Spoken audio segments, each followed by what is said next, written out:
देवघर में चूड़ी के दुकान बा मोर वाला मुआ के। देवघर में चूड़ी के दुकान बा।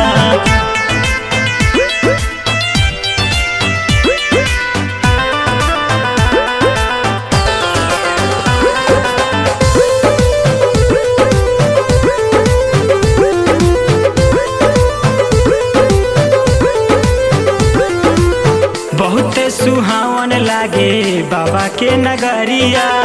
पवन पवित्र गिरे गंगा जी के पनिया। ए देवर जी चली ना।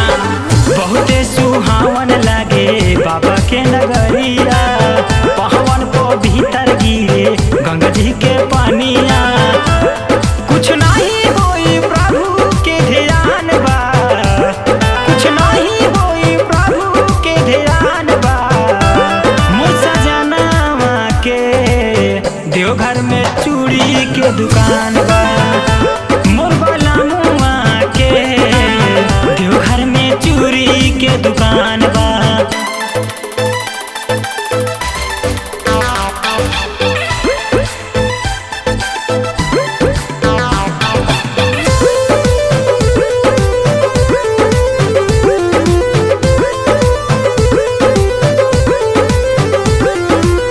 पंकज बेदर्दी संगे जय है परवाना।